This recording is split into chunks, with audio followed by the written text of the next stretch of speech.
first public event. We've been doing this for a year. We donate art supplies and instruction to people, as you can see. I want to thank special people for coming. Our community partners who are here, our artists, our founding Share Art Heal artists, thank you. And I want to thank Arts of People Gallery. This is a very special place and we're really proud to be here. Thank you. So this is just the beginning. We started strong and we're going to continue strong.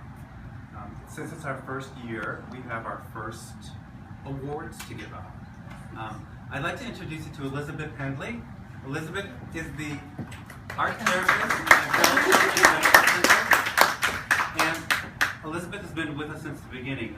Our first 3 days I took art supplies to Del Children's and to Age of Central Texas and to Arc of the Arts so that we hit all of our age groups, which is everybody.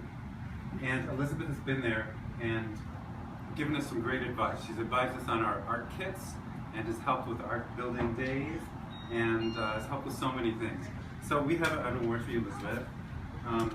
It's our Luminary Award, and our Luminary Award is for inspiring, influencing, and giving light to others. Elizabeth Hendley is the 2015 recipient. Thank you.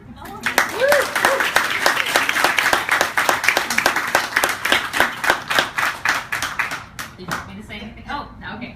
Well, so for those of you who don't know, I work at Del Children's Medical Center. I'm the art therapist there, and I'm just so blessed to work in this role. As an art therapist, my role there is to really just give the kids an opportunity and a safe space to express what they're going through. So sometimes that's just wanting to kind of get away from the hospital a little bit and into their art. Sometimes it's about pain management. Sometimes it's about processing a trauma, like if something really horrible has happened. You know, it's really hard to talk about even for adults. And so, you know, with kids especially, they don't really have the vocabulary to really express that sometimes. And so the art really helps them to get it out in some way. And then sometimes it's easier to talk about it once it's out there. So I work with a variety of different diagnoses and lots of different kids. And I just really have always enjoyed art and sharing it with others. And I'm just so happy that there are organizations like JETS, like Share Art Heal, that understand the healing power of art and also are promoting this mission of just really helping people to heal and to express themselves, whether it's a difficult time or a beautiful time. Art is really powerful. So I'm just so happy that there are other people that know that and are doing these wonderful things.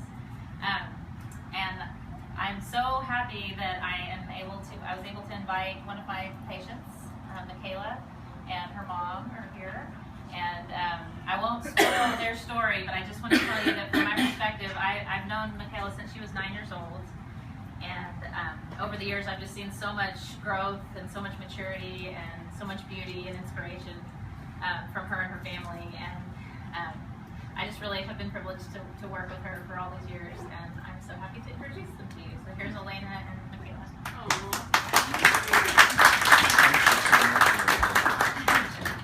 Well, I won't make Michaela come up here because Michaela doesn't do crowds. I do the crowds for her. That's kind of how our tag team works. But when Jet asked if I would say something, he said, take all the time you want. And I thought, clearly you don't know us because I can talk forever and we have a really long story. So I'll just kind of give you the nutshell. So Michaela was 9 when she was diagnosed. She has 2 incurable brain diseases.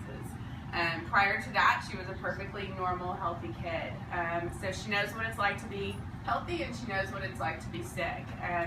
She basically woke up one day with a headache that never went away.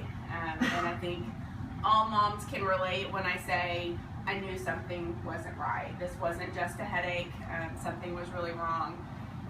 About a month later, she had her first MRI, and the doctors came back and said, we're so sorry.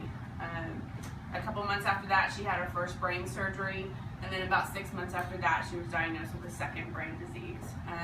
So November will mark 4 years since she was diagnosed, and we've had 28 brain surgeries in 4 years. So we know a thing or two about pain. Michaela never ceases to amaze me. I always cry when I talk about her. I think at this point in our journey, doctors never anticipated Michaela to be as high functioning as she is. She goes to normal school like normal kids. Our goal is to treat her like she's normal and preserve that quality of life for just as long as we can. She's defeated all the odds and proven them all wrong, and here we are all these years later, still acting like a normal kiddo. So what started for us as art therapy was actually in the hospital with Elizabeth. Because Michaela's diseases are incurable, we do narcotics pretty frequently, obviously, and we do them from home as well to help manage her pain. Those present a slew of problems, especially in a child. Everything from addiction to kidney failure to all kinds of stuff. So it was really important to us that we keep her off of them or at a very low dosage. So we started art therapy, and one of the things that we do in the hospital pretty frequently is called ICP monitoring. And what that is part of Michaela's condition is that her body cannot produce or reabsorb spinal fluid like a normal person anymore. So she either has too much and she can have an aneurysm and die, or she produces not enough and can have a stroke. So both ends of the spectrum are very bad, and there's nothing to kind of regulate that very well right now. So we do this ICP monitoring, which is a monitor that it goes in her head, so she actually has a burr hole permanently drilled in her skull. A monitor goes in, a wire comes out of her head and plugs into a machine, and we can monitor that pressure around her brain externally. What's interesting about that is that when we do this monitoring, and we do it all the time, we watch her numbers kind of go all over the place. So we watch her go from, oh my God, is she going to have an aneurysm, to what if she has a stroke? And we kind of watch that whole fluctuation in between. Elizabeth would come in and sit with Michaela and paint with her, and Elizabeth and I could watch this monitor where Michaela couldn't see it, because we're mean like that. We just won't let her watch her own numbers. And we could watch these numbers stabilize as she was painting. And at first I thought, I'll be honest, we spent a lot of time in the hospital, and so, this whole science, medical, fluky thing, I'm very leery, and I thought, oh, this is just a fluke. And then Michaela would stop painting and start talking to Elizabeth about something, and we would watch these numbers just go all over the place again. And Elizabeth would say, Michaela, you need to start painting. And so she'd start, and then slowly we would watch these numbers stabilize. So what was happening is really we were watching her brain change as she was doing art.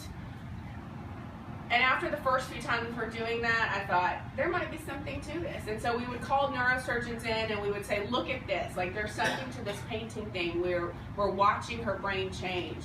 And even they, in all of their experience, could not explain this to us. So what we ended up doing is we took that art therapy home with us and we started doing it from home. So right now, even after all these surgeries and all, both brain diseases, Michaela doesn't use any narcotics at home anymore. The only time we use them is right after surgeries, obviously. In lieu of those narcotics, we do art therapy. So she started the watercolor paintings. They were pretty popular. Everybody wanted one, so we thought that's great. She started making the origami, and she can only make cranes. Everyone always asks, what all can you make? She can only make cranes.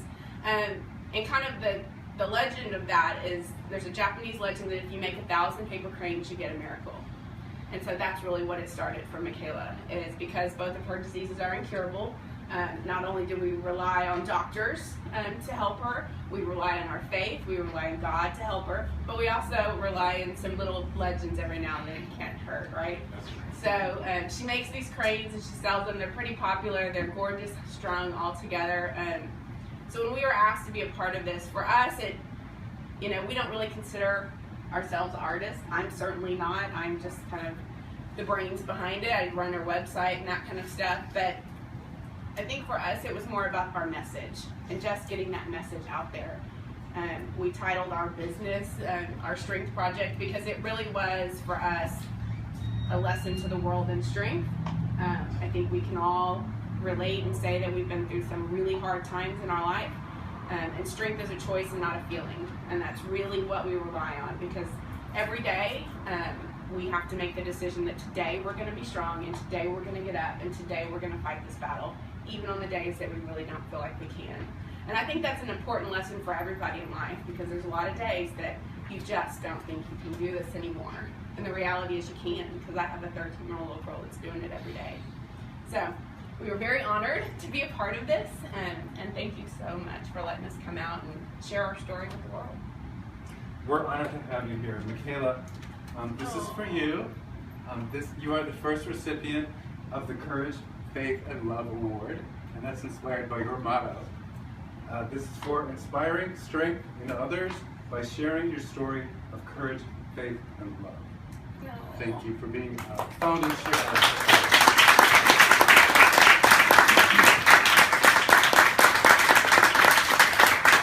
If you could have all of the founding artists, Sonali, Elizabeth, Catherine, come on up. And we're going to take some photos. D.